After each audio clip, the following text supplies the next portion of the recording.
This is the Late Round Podcast with your host, JJ Zacharisa.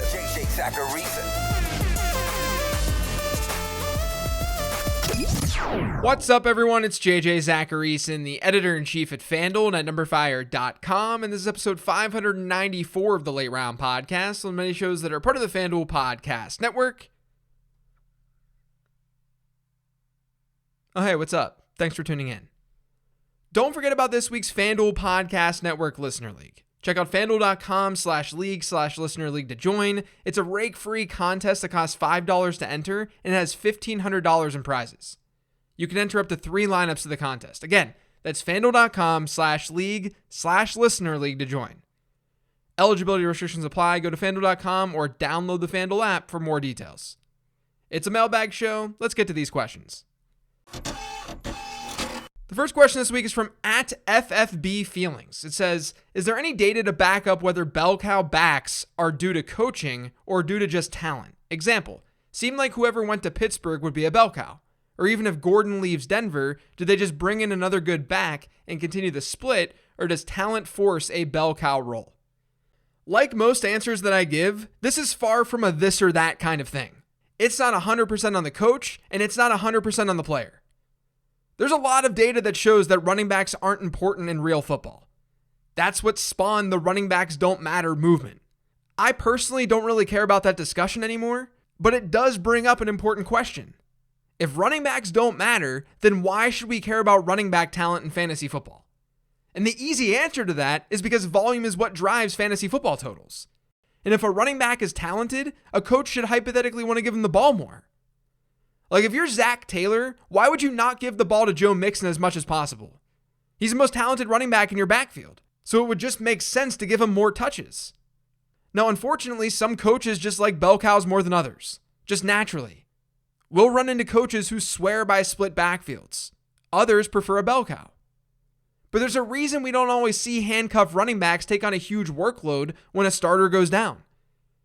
Christian McCaffrey goes down, and while Chuba Hubbard did see a lot of work, he didn't see Christian McCaffrey work because coaches recognize that there's a difference in skill level there. So to your question, I think that you're oversimplifying things because look at what happened with Denver last week. Melvin Gordon went down, he didn't play, and Javonte Williams was a true bell cow back. If it was a coaching thing, then Javonte Williams would have still been in a split backfield, but he largely was not. That alone tells you that talent is still playing a role with Denver's decision-making. It's just that they believe that Melvin Gordon is good and that he deserves touches. There's just a lot of gray area with this. Yes, coaches have their own tendencies, but at the same time, talented players do get elevated. It's just that talent is subjective. So sometimes what we see as an unfair split backfield isn't unfair in the eyes of a coach. Speaking of Javonte Williams, this next one is from @BigTime_Tim, and it says, do you expect Javonte Williams to continue to be a startable running back if Melvin Gordon comes back with a lesser role for the last couple of games? Or is he a late sell candidate to someone chasing his big week? Guys, Javonte Williams is very good. He's the next big star running back in this league. That might seem premature to say, but what I've seen not only last week, but all season long, he is a very, very good running back. If he was the running back on my team, he wouldn't leave the field. But Melvin Gordon isn't some scrub, so I understand why Denver's utilized Gordon to some degree. I just think it's gotten to the point where after last week's performance, it wouldn't make a ton of sense to have some 50-50 split with the two backs. Williams is better. He's more dynamic. And even before this Gordon injury, Williams' receiving work was getting better. He was running more routes according to Pro Football Focus compared to Gordon. The split between the two was getting better and better. So things were already trending up to some degree. Now this is where you have to look at range of outcomes because we don't have concrete answers at all right now. In a worst case scenario, aside from injury, the worst case is Javonte Williams and Melvin Gordon are back at this 50-50 split. The best case is that Williams just took over as the bell cow. What he did last week, he is now the bell cow back in Denver. Now I'd say the former is more likely than the latter, but the latter still exists. So now look beyond how that backfield is split and take a look at the schedule. It's one of the best that you're going to find in fantasy football. Denver gets Detroit this week, then Cincinnati, then Vegas, and then the Chargers. Those are each incredibly favorable matchups for running backs in fantasy football. This is not the time to sell because Williams still has that upside, insane upside, league-winning upside. And that goes along with an unbelievable schedule. Even in Williams' worst case scenario, he should be usable in most leagues because he's still going to see some work. And that's work against beatable defenses. This last question says, is there much sense in taking up roster spots for insurance backs that would likely see dissimilar usage should the starter go down? Hines and Mack in Indianapolis, or even Barber in Las Vegas, for example. Thanks, JJ. The best way to think about this with handcuffs is to ask yourself before you pick up that handcuff, would this player be a hot waiver ad if his starter went down?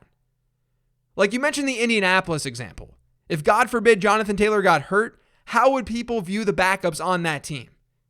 I think we'd still be adding Marlon Mack and Nyheim Hines pretty easily. I mean, we added Amir Abdullah a couple weeks ago. Nyheim Hines is just a better version of him. So you can sort of rank that way. A lot of these backfields, like I talked about earlier, a lot of them are going to naturally be split if a starter goes down.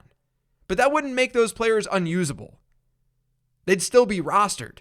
And they'd still be players that everyone would go after on the waiver wire if the starter went down.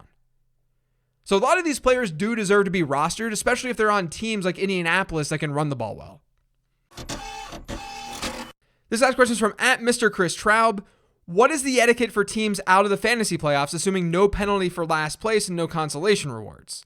Does the manager still work the waiver wire, or should they abstain?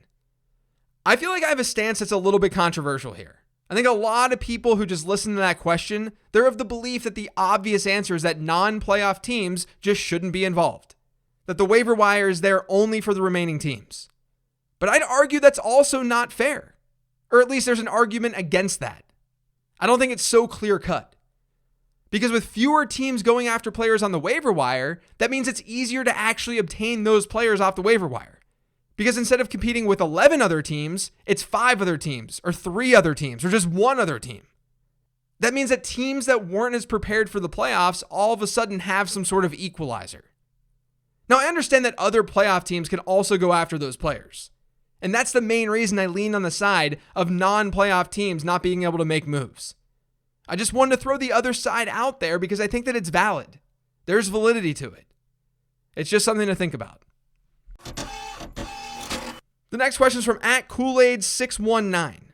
Should I trust the Buffalo defense for the playoffs? I snuck them in a trade and thought I had the best D to play through the playoffs. Recent weeks have me concerned. The loss of Tre'Davious White obviously doesn't help things, but no, I wouldn't be concerned. If you're asking this question because of the last 3 weeks, Buffalo got destroyed by Jonathan Taylor, they were a top 10 defense against New Orleans, and then they faced a team that threw the ball 3 times. You're not going to be able to score fantasy points when a team does that, because dropbacks are what generate points for opposing defenses.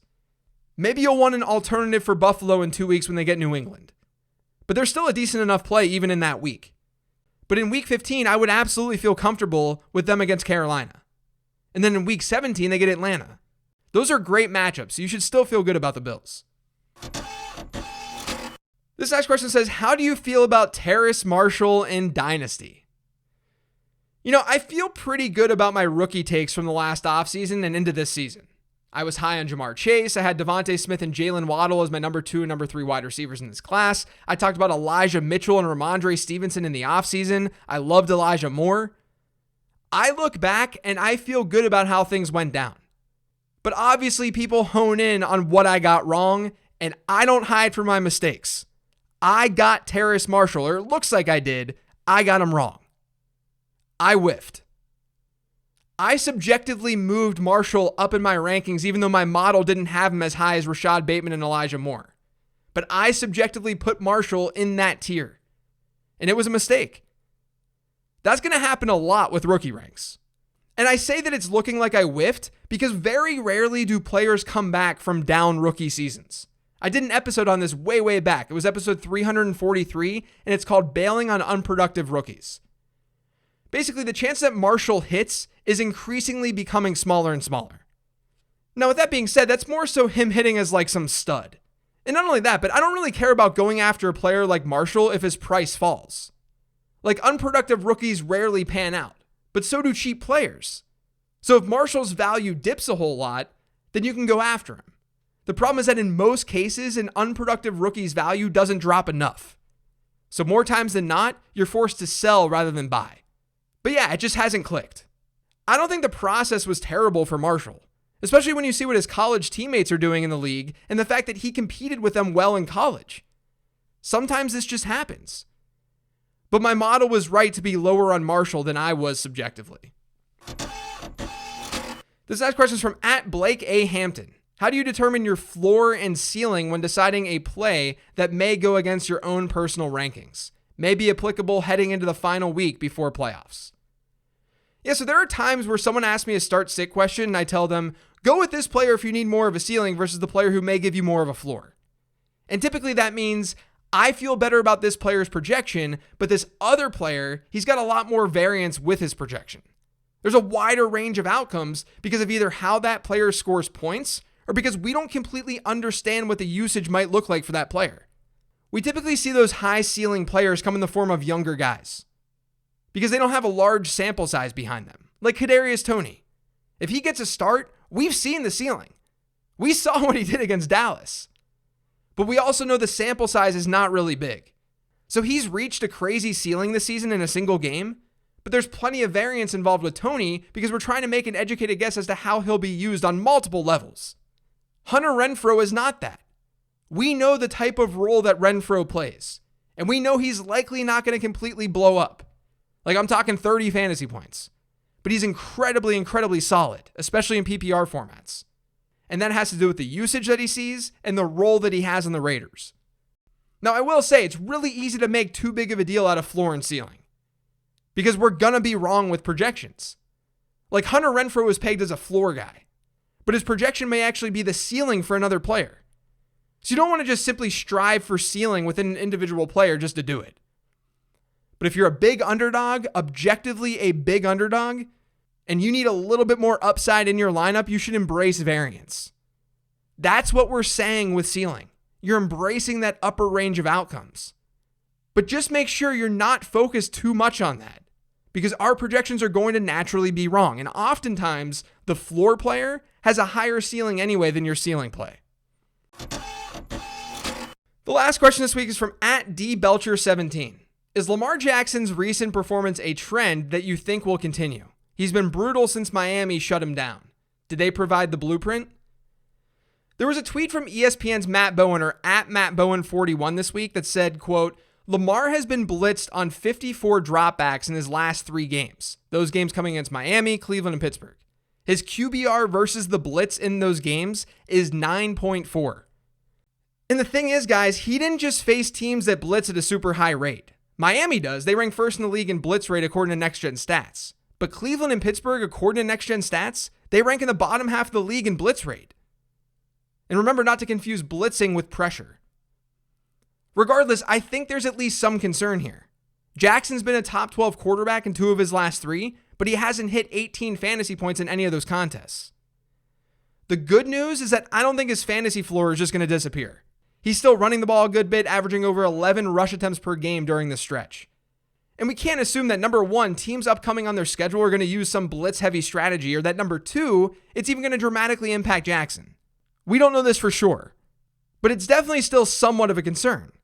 To me, he's still one of the better quarterbacks in fantasy football because the rushing is still there.